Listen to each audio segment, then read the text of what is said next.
फांसी दो, फांसी दो। सगा चाचा कितने सालों से अत्याचार कर रहा था, उसके साथ रेप कर रहा था, और वो बच्ची है अनाथ। तो एक दिन में कानून क्यों नहीं लागू हो पा रहा है? इतना दिन क्यों लग रहा है? कोई भी बलात्कारी हो उसको पहले ना सजाए मौत ही देना चाहिए।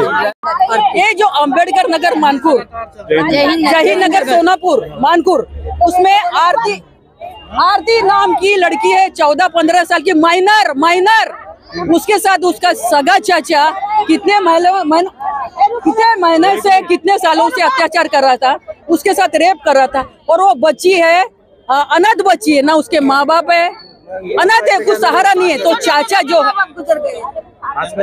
चाचा है, चाचा और चाची के घर पल रही थी लड़की, तो इसका फायदा वो लड़की का, आरती का छोटा भाई अपंग है, वो बेचारी को कोई दूसरा सहारा नहीं है, उसके माँ बाप तो है ही नहीं, वो चाचा चाची के सहारे थे। तो चाचा नराधम उसका फायदा उठा के वो लड़की के साथ अत्याचार कर रहा था, कितने सालों से, कितने महीने से उसके ऊपर रेप कर रहा था। फिर जब और उसकी चाची जो है उसका सपोर्ट कर रही थी, वो उसका साथ दे रही थी, और उसका भाई जो दूसरा है आरोपी का भाई, वो भी उसका साथ दे रहा था, सब साथ दे रहे थे। और उसके ऊपर पूरे फैमिली बहुत अत्याचार कर रही थी। लड़की तंग आके बाद में उसने बाहर आके बात की, फिर ये बात पुलिस स्टेशन तक गई। 17 तारीख को घटना हुई, अभी कितनी तारीख है, 22 तारीख तक वो नराधम भाग गया, आरोपी भाग गया। तो पुलिस को जब बताया गया तो अभी तक अरेस्ट होना चाहिए थे कि नहीं, वो चाहिए था क्या नहीं। और चाचा उसके बाद भी इस तरह की घटना मानपुर में हुई है, आप एकनाथ शिंदे जी से और देवेंद्र फडणवीस से क्या मांग कर रहे हैं? मांग करूंगी कि ये आरोपी है, जो ऐसे आरोपी नराधमों को पकड़ के कड़ी से कड़ी सजा दी जाए, और हो सके फांसी की सजा, हम फांसी की मांग करेंगे, ऐसे लोगों को फांसी दो। और जो मैं आपको प्रेस के सामने बोलना चाहूंगी, लोग अभी मैं बोलना चाहूंगी, के अंदर आता 14 साल की बच्ची जो है ना,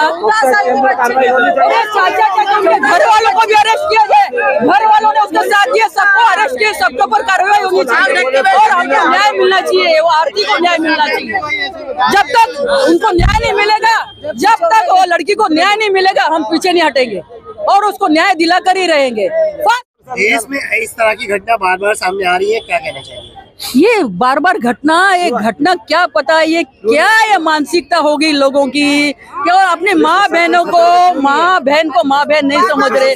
और ये रोड पे बैठ के नशा करते हैं, देखिए, क्यों नहीं हटाती है? नंगा घूमते अभी तो ये शर्म की बात और एक बता रही हूँ आप लोगों को, ये जहाँ रेप केस हुआ है ना, एक आदमी खड़े रह के, जो ये आरोपी ना जिसने रेप किया है, उसका भाई वो ब्रिज के ऊपर खड़े रहे, नंगा खड़े रह के अश्लील हरकत कर रहा है। बोलो अभी क्या बोलेंगे, हिम्मत कितनी बड़ी है। तो वो हरामखोर को पकड़ के, उसको हरामी को पकड़ भी है, कड़ी सजा मिलना चाहिए, छोड़ा नहीं जाए। वो सब महिलाएं रहती है वहाँ एरिया में, महिलाओं के सामने नंगा ये क्या चल रहा है, नंगा नाच क्या चल रहा है, ये लोग जो है प्रशासन, पुलिस का है, क्या कर रही है पुलिस प्रशासन क्या कर रहा है? 17 तारीख को ये घटना होने के बाद फैमिली के ऊपर कहीं ना कहीं रेपिस्ट के लिए तालेबानी सजा की जरूरत पड़ रही है। फांसी, हाँ फांसी दो, फांसी होनी चाहिए, ऐसे फांसी दो, बलात्कारियों को फांसी दो, फांसी दो।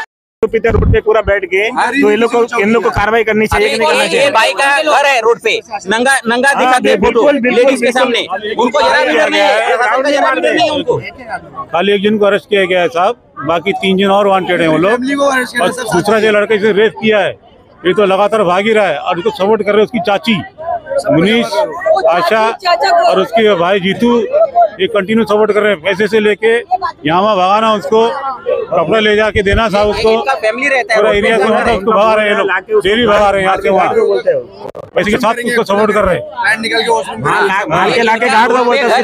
बोलते हैं तो तकलीफ देते हैं वो लोग, प्रशासन सुनता नहीं है, पैसा दबा देते हैं वो लोग, और हमें दादागिरी चल रही है एरिया में। बोलो नोटबंदी हो सकती है, एक दिन में देश है, तो एक दिन में कानून क्यों नहीं लागू हो पा रहा है? इतना दिन क्यों लग रहा है?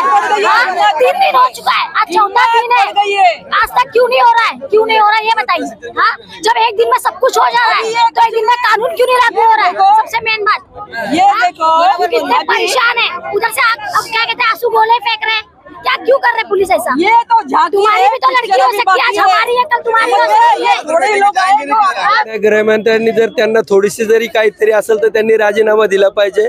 कारण सर्वात महत्वाचं हे काय राजकारणावर बोलण्याचा विषय नाहीये. प्रत्येकाची आई बहिणी लहान लेकरू प्रत्येकाची इज्जत सारखीच असते आणि हे लोन आता मानखुरपर्यंत पण आले तर ते कुठेतरी थांबलेलं पाहिजे. याच्या आधी पण अशा घटना झालेल्या आहेत, पण ही एवढी मोठी महाराष्ट्रात घडलेली ताजी घटना असताना सुद्धा अशा घटना घडतात. तर याच्यावर पोलीस प्रशासनाने लवकरात लवकर कारवाई केली पाहिजे आणि आरोपीला लवकरात लवकर अटक केली पाहिजे. नाहीतर बदलापूर सारखा उद्रेक व्हायला मानपूर मध्ये पण वेळ लागणार नाही. तर सर्वांनी भारत सरकार को कदम उठाना चाहिए रेप मामले में. नहीं उसको तो जो नारी शक्ति कायदा किया है ना वो पहला तुरंत चालू करना चाहिए. उसको ना कोई भी बलात्कारी हो उसको पहला ना सजाए मौती देना चाहिए, तभी सुधरेगा. आज देखो पोस्को पहले ये बच्चे भी नहीं देखा जाते, वो कितने विकृति हो गई है. और सबसे ज्यादा ये जो नशा बिशा ये ना ये सब रुकना चाहिए. और पुलिस 10 साल पहले जब भी बाला साहब ठाकरे का सरकार था अच्छा गश्त होता था. मुनीष चंडालिया और आशा चंडालिया उन लोग ने इसको सपोर्ट किया है. और उसको ये जो दूसरा लड़का इसको भगाने का इसको जो दूसरे लड़कों को भगा दिया, 2 लड़के भाग गए, उन लोग को भगाने का काम उसकी चाची कर रही है. उसको भी अरेस्ट और पूरा प्लानिंग उसका ये पहले उसको अरेस्ट करके उसको कड़ी से कड़ी सजा देना चाहिए. और ये आरोपी को जो बढ़ावा देने का काम इसने किया इसकी चाची ने, तो उसके ऊपर पूरी कार्रवाई होनी चाहिए.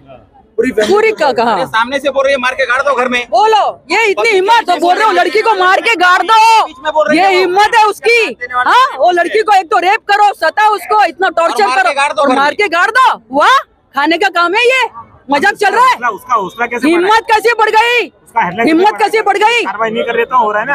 अभी तो कुछ कार्रवाई आगे बढ़ी नहीं है, कार्रवाई आगे बढ़ी नहीं, इसके लिए उनकी हिम्मत बढ़ रही है. जल्दी से जल्दी पुलिस अरेस्ट करो, नहीं तो हम लोग यहाँ पर ये 2 दिन के अंदर फिर बड़ा आंदोलन खड़ा हो जाएगा मानपुर में. जल्दी से पुलिस को यही रिक्वेस्ट है कि जल्दी से जल्दी आरोपी को पहला अरेस्ट करिए. ये जल्दी से जल्दी अरेस्ट करके हम लोग को आरोपी हाजिर होते. हमने केस रजिस्टर किया है, बयाना सब बरीद का ले लिया है, पुरावा इतना जमा किया कि उसके खिलाफ कि वो अभी उस पर छूट ही नहीं सकता, आगे जाकर उसको पनिशमेंट होना ही होना है. भाई उसको ढूंढ रहे हैं, उसके नज़दीक तक हम गए हैं, खुलेआम अभी नहीं बोल सकता. आरोपी आपको आज या कल में आपको आरोपी मिल जाए. सर आज कितनी FIR मानपुर में दर्ज हुई है? मालूमात निकल देता हूँ, अभी डिटेल आपको एक्यूरेट मालूमात मैं देता हूँ आपको कि अभी मेरे पास अभी नहीं है. तो भी 2 हुई है ना सर, 2 FIR. मैं आपको डिटेल देता हूँ, मैं वही बोलूँगा. क्या लगता है सर कानून व्यवस्था सही अपने सही ढंग पे चल रहा है? मानपुर वासी ये बोल सकते हैं कि अब तक हमारे मानपुर में जितने मानपुर में पहले से कम से कम गुने हुए रजिस्टर हुए, क्राइम को बहुत कंट्रोल किया गया है. और जो भी क्राइम में हुआ है वो सब आरोपी को हमने अरेस्ट किया और ये भी आरोपी को हम अरेस्ट करेंगे. वो कितने इस मामले में कितनी टीम गठित? ये कुछ बातें रहती हो थोड़ा